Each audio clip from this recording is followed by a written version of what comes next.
We, within the beef marketing group, we initiated the progressive beef concept about 11 years ago. And the driver for it was around our promise to be committed to producing a safe and wholesome product. Mm-hmm. And so we looked at what things could we do that would take it a step up from just best management practices. And as I said, food safety was the driver, and we began to develop standard operating procedures, Mm-hmm. which includes a HACCP-based system in our feed mill, to expanding into animal care, transportation, handling, and most recently into sustainability. So we started it a while ago, and what it turned into for us was actually interest by end users in what we were doing, and sort of bringing new customers to the table for us. Were you marketing it to the end users? We were working with IBP at the time, now Tyson, and they were the ones that had the direct contact with end users. And so in this particular example, it was a very large food service company, McDonald's actually, and they wanted a product that was verified, and in this case it was source verified. And because we had shown and we had demonstrated that we had the ability to develop and deliver against verified standards, we became a candidate to produce cattle that would produce a product for McDonald's that would be source verified. So it sort of had an associative impact on us at the time. Okay, so you actually initiated the program internally, and then word got out, and so that made you an eligible candidate for these other programs. That's right. As your customers are, you were sort of a step ahead of your customers, basically. Sort of, that's right. That's exactly the way to put it. That's always a good place to be. Yeah. And you mentioned the elements, and I just wanted to briefly go over this again. There's an animal handling component. Yeah, animal care and handling. We put those together. So we've got transportation. We've got, from the time an animal arrives on our operation, it falls under the progressive beef animal care and handling. So we work with the truckers on transportation, on how they clean their trucks, on how they transport our cattle, how they take the cattle off of the trucks. Mm-hmm. So it's a very extensive animal care component. Okay. So animal care and handling, transportation. Okay, then the other two would be food safety, which has really been enhanced this last year, and also sustainability. So those are the three pillars of the progressive beef program. Okay. Now, as you're doing all of this, and you have these like four pillars of this program, and they're verified, and we discussed some of the audits and such, what is the additional cost factor versus the additional profit factor that you're getting out of this? Really good question, and it really hasn't been totally determined. It's very hard to quantify that. We feel like that we can contribute to this whole commitment to the meat case in the areas of food safety, animal care, and sustainability, and actually help those that are responsible for that meat case, mainly retail, enhance their respective brands by bringing assurance to the table along these three areas. And so if we can do that, then that increases demand for the processor that is actually producing the meat product for that end user. And if we can create that demand signal, then that processor, it's sort of like a domino effect.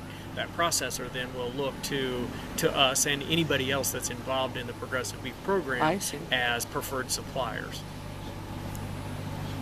So you have this program, the Progressive Beef Program. That is sort of your brand name. Is that a brand name associated with the program or with the beef itself, or both? Actually, very good question again. It's a brand for the program. Okay. And actually, the Progressive Beef Program is now the property of Pfizer Animal Health. When you talk about sustainability, my question is going to be, whose sustainability? Our definition of sustainability may not be the right one.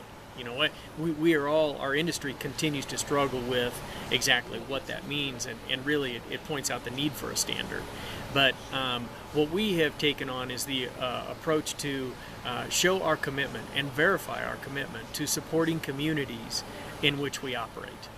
So we verify, for example, that we purchase as many as we can of the feedstuffs, the corn, so on and so forth for our cattle from where our operations, from the local farmers and so on and so forth in the geographic area in which our operations exist. We support the local communities by employment. Our companies employ the people that live in these rural areas where our operations exist, and so we're verifying that. Another component of our definition of sustainability is environmental compliance. So where we have state regulations for how water is handled, how affluent is handled, we are in absolute compliance with that. So that becomes a standard within the Progressive Beef, that we are compliant with all regulations. Another would be the disposal of or the use of affluent from our operations. Right. So that becomes fertilizer that we put on the local farm ground that's around the operations. So those would be the three pillar components within sustainability that we've developed standard operating procedures around. Okay. All right. That's good to know. Talked about the vaccine, the E. coli vaccine part of this. And you have been using the vaccine. Were you part of the Pfizer's test cattle? We actually are as we speak. We actually, some of the previous work that had been done with the SRP vaccine had been done. We cooperated in some of that work. There had been some that is quite a bit that has been done outside of our operations. Cargill was involved in it, and so on. And as I say, today we actually have a large study in place that we're doing with the Tyson organization, Pfizer, and us to verify the efficacy of the vaccine. The vaccine will be a SOP. Will be an SOP. So, and the vaccine in and of itself is an interesting one because it has the capability of being verified very easily with a very simple swab or a blood test, because it does raise the titer level in the animals, and that's important because we have to administer it 3 times to get the efficacy that we're after, and so we can verify that it's been given once, twice, or 3 times. So again, when we're making a promise to our customer, the processor or the end user, we can absolutely, without question, verify that they were administered this product. Now, you did mention big hurdle is the cost. Yes. And do you have any ideas as to how to make sure that cost gets shared across the value chain? Because as you mentioned, $8 per animal could be your whole margin. It is absolutely a key question. And we do have ideas on how that can be shared and how it's justified to be shared. When you look at what this product can potentially do to offset or mitigate a recall, its potential is enormous. And actually, we're doing some work right now with a Dr. Hurd out of Iowa State University to quantify the value of being able to reduce that pathogen coming into a packing plant, and then the possibility or the reality of that reducing their exposure to a recall. Okay, so if they have a recall, what is the cost of it? And if we were able to bring 50% of the cattle to a particular processor that had the vaccine, so it's not even 100%. What exactly what is the quantified value of that bringing relative to the cost of a recall? So we're able to quantify that, and the numbers are very impressive.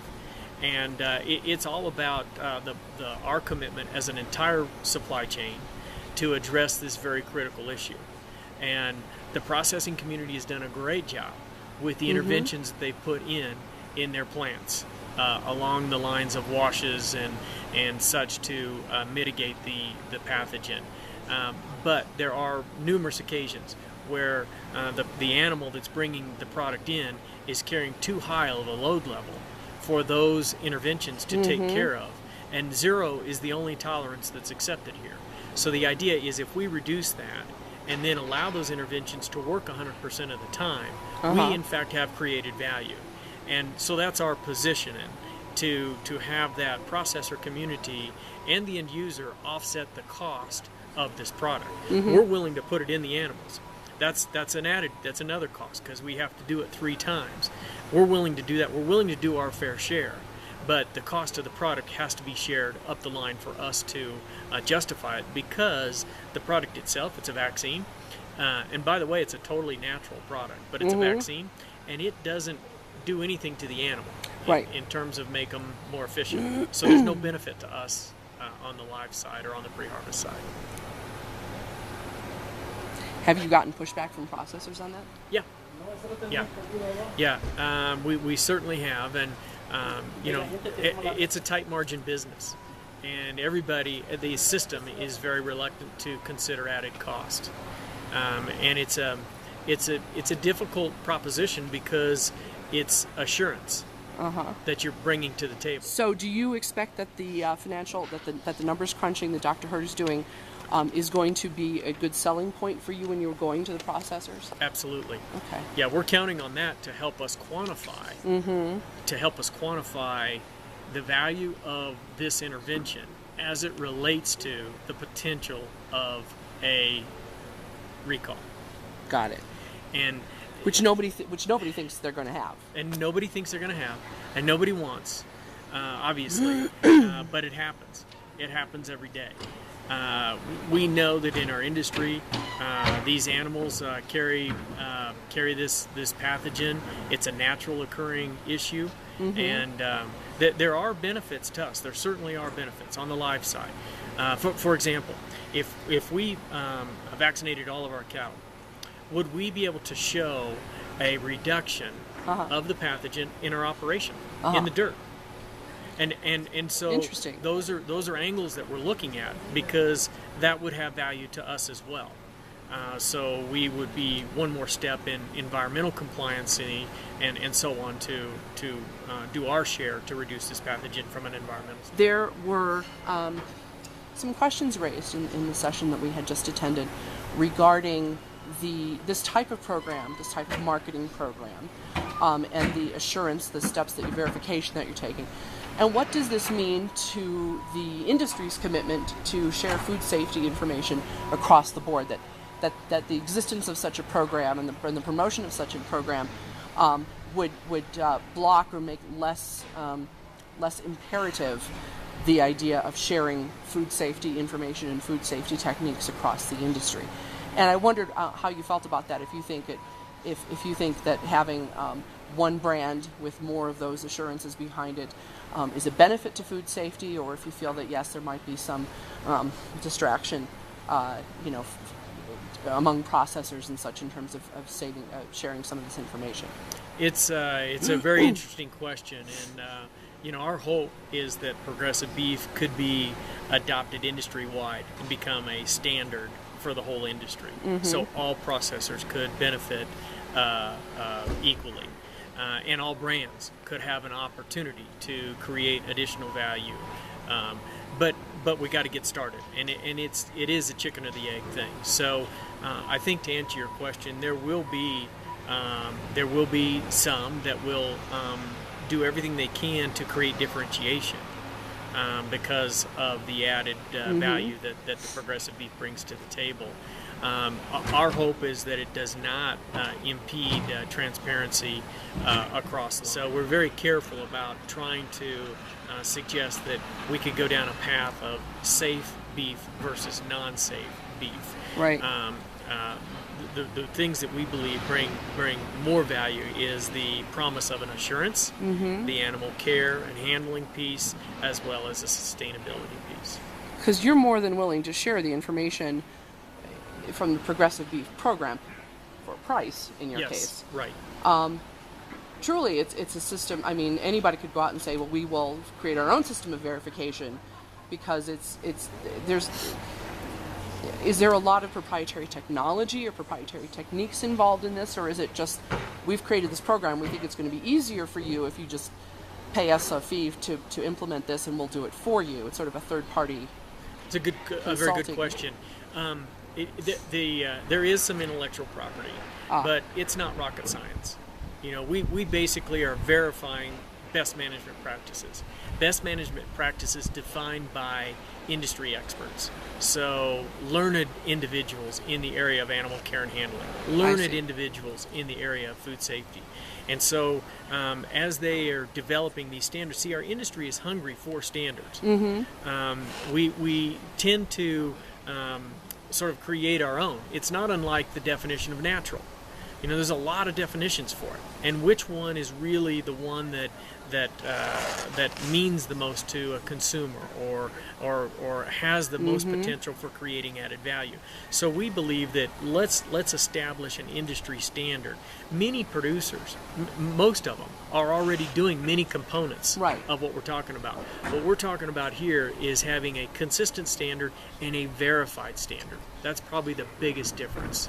From one end of the supply chain to the next. From one end of the supply chain to the next, and that it's really a guideline that can be tested and that can be audited against, and that there's systems of improvements. If there's non-conformance, how do we fix it? And there's a tremendous education and training component with Progressive Beef. So we're actually making better employees of those that work in our operations, and we're actually creating an opportunity to get them more enthused about what they're doing, because it's measurable and it's accountable.